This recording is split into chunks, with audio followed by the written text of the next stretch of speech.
guys, I am officially 1 week post-op, feeling pretty good. As you can see, I'm not in my chair anymore.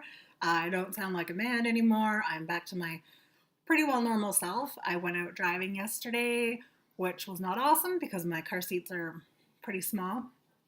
So I probably won't be doing that on the regular, but it did feel pretty decent.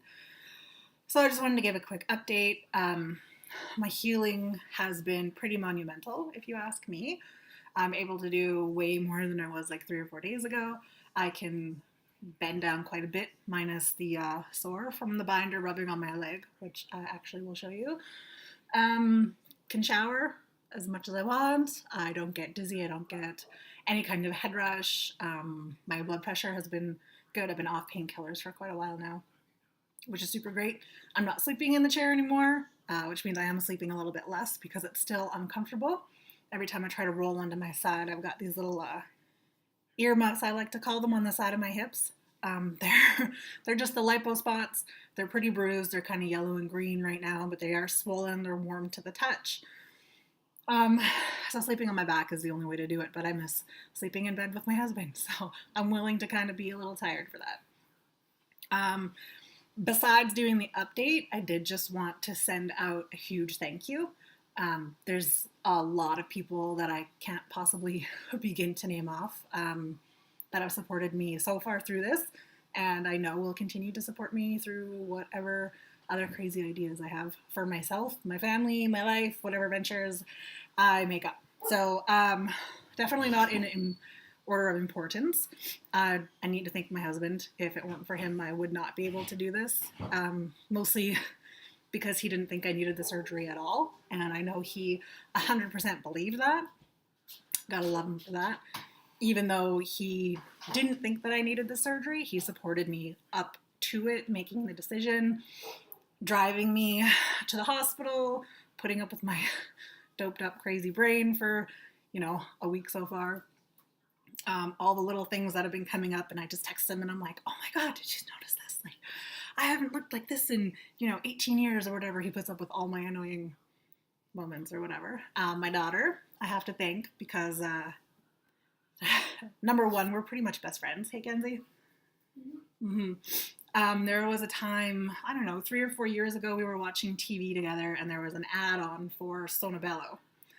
And she looks at me and she goes, maybe you should try that if you think you're fat, but you're not. And, just like my husband, she meant it. She wasn't just telling me what would be the nice thing to say. She actually meant it, and I love her for that. My parents, because when I thought my husband wasn't going to be able to get time off work, I messaged my dad, and I was like, hey, can you maybe take me to the hospital for the surgery and back? Because it's like 4.5 hours away. It's not just run down to the hospital and pick me up. It was kind of a big deal. So he didn't think twice about it. My mom didn't think twice about it. It was, yeah, how long do we need to be there for? Is the hotel booked? Didn't even question it. My sister, my favorite sister, for not telling me that I was stupid, for not telling me that I'm crazy, that I'm wasting my money, and for making me feel good about this decision. If you have sisters, the relationship can be, like up and down, kind of side to side. We've definitely had our moments. The last couple of years, we've definitely gotten a lot closer and a lot more open with each other. And I think because of that, I was able to talk with her more openly about it and just be like, hey, this is what I'm doing. And, like, look at this big flap of skin.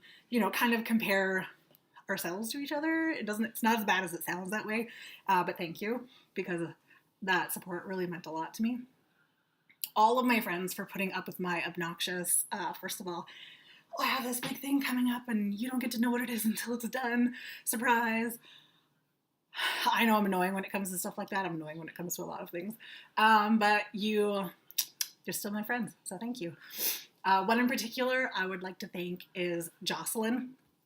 I met Jocelyn earlier this year when we started working together.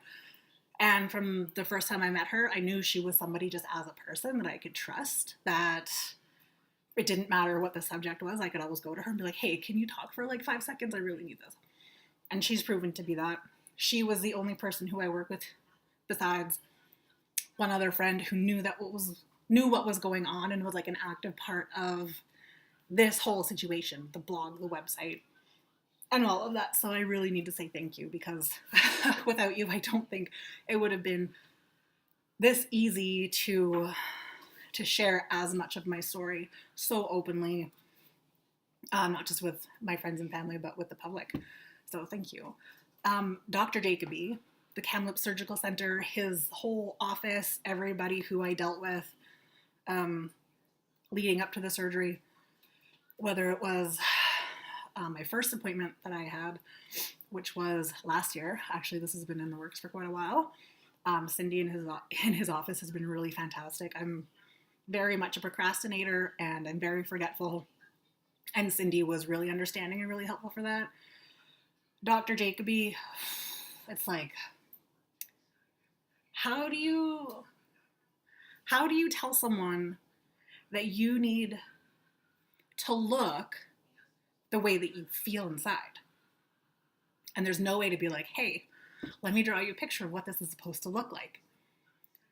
But my checkup the day after my surgery, when he took my binder off and he had me stand in front of the mirror, I haven't cried yet, so this is good. This is my first time crying so far.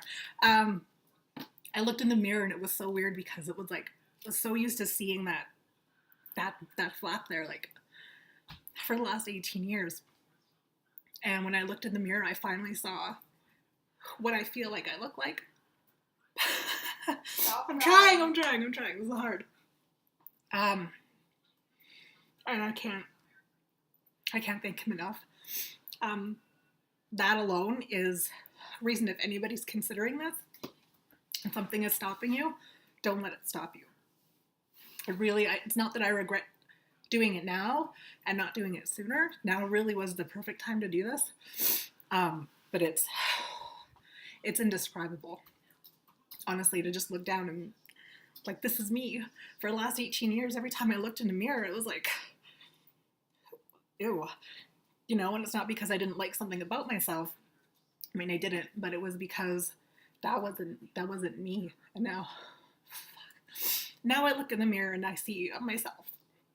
And I think that's part of why my husband has been so supportive, especially the last few days, with putting up with especially my, oh my God, look, I have a little pants penis or whatever, because he sees on my face now that this is who I'm supposed to be. And I haven't been myself for a really long time. And that's not just about the surgery. The next video that I'm going to do is about the depression, the anxiety, the bipolar 2 disorder, and all of those kinds of things. It's going to be a little bit not as cheery, but also, I don't want to say inspiring, but I mean, I'm 35 years old. I have 2 freaking amazing kids. I have an awesome husband, and my family is like the coolest shit ever. So I've been through a lot of stuff, but I've come out, I think, on top, like way on top. So to have that part of my life now kind of reflected in who I am, and be able to just be content with life. And, you know, I'm not settling. I'm not ever going to stop wanting to improve myself, whether it's physical, emotionally, educationally, anything like that. Never going to stop. But I am on a level playing field, I believe now. So that feels really, really freaking awesome. Kind of getting off track here, doing my thank yous, Dr. Jacoby. I really, there's probably like a dozen people I could name off right now that have been instrumental to this, not just the actual logistics of it happening, but the support, like I said. And I will continue to praise my support team, because you guys are the best. It's really, if you don't have a support team, you need one. And if that can be me, that can be me. It can be one person. It could be your dog. My dog is, you know, next to my daughter and my husband. She's my best friend. So it doesn't matter who it is. You need a person. Find your person. And now that I am officially not crying anymore, I wanted to just do a quick update of kind of what things look like right now. I never did a video of it before. I realized I kind of should have. I did my face, and it's kind of like my MO, because never liked having anything showing before. Even going through old pictures, trying to find some comparisons was pretty hard because I was always like, oh, here, stand in front of me. We'll take a picture. They just don't exist. So there's not a lot for comparison, but I would like to just kind of give you what's going on. I'll keep it clean. Like this to be appropriate. So this is kind of where I'm at now. You can see even with the binder on, there's still like, there's some belly. There's some width, you know, like I'm not a tiny person and I've never wanted to be a tiny person, but yeah, like there's some bruising all the way up here. I don't know if you can really see it very well, but just see I am wearing underwear, so don't be scandalized. But this is like the biggest thing for me. I don't know the last time I was able to put on a pair of underwear and have them just like sit. This isn't, I mean, obviously it's not my final shape or my size or whatever. It's going to continue to change over the next 5 to 6 weeks especially. But this is, anybody who has that, this is like freaking momentous. I do have quite a bit of bruising still sticking out here. You can see I call these my earmuffs. They just stick out because they're really swollen. You can post some pictures later if you like. But right now my belly button sits about here. I will post some pictures and maybe do a video in a couple days or a week or something showing what it looks like right now, but I'm not freshly showered, so even though you can't smell me, I wouldn't feel right. So yeah, all things said and done, doing pretty good. It's a weekend. I'm able to go for walks. I'm able to drive my car. I'm able to bend over quite a bit, except for that sore that I have in my leg. It is kind of appropriate to show you. The binder has to sit so low because of where the incision is. So it actually rubs on my leg and has created a bit of a wound there. So that's kind of the only downfall that I've experienced so far. But all things considered, it's so worth it. Yeah, so watch out for my next video. Like I said, it's going to be way more serious. It's going to cover a lot of really hard topics. Please don't be afraid to ask any questions, either on the video or, like I said, send them to me privately. I have no problem posting them. I will post some links that I found very useful when it comes to clinical things like the agoraphobia, bipolar 2, which if you have read my blog, you'll know that for a long time I was under the impression that it wasn't a thing because my doctor told me, that's not a thing, you're bipolar or you're not. Right. So the next video, watch out for it. It'll be posted Thursday or Friday. I'll make an announcement about it then. And then next week, I'm hoping to do a live video. So if you have any questions, submit them. I will answer them live. Thanks. See you guys soon.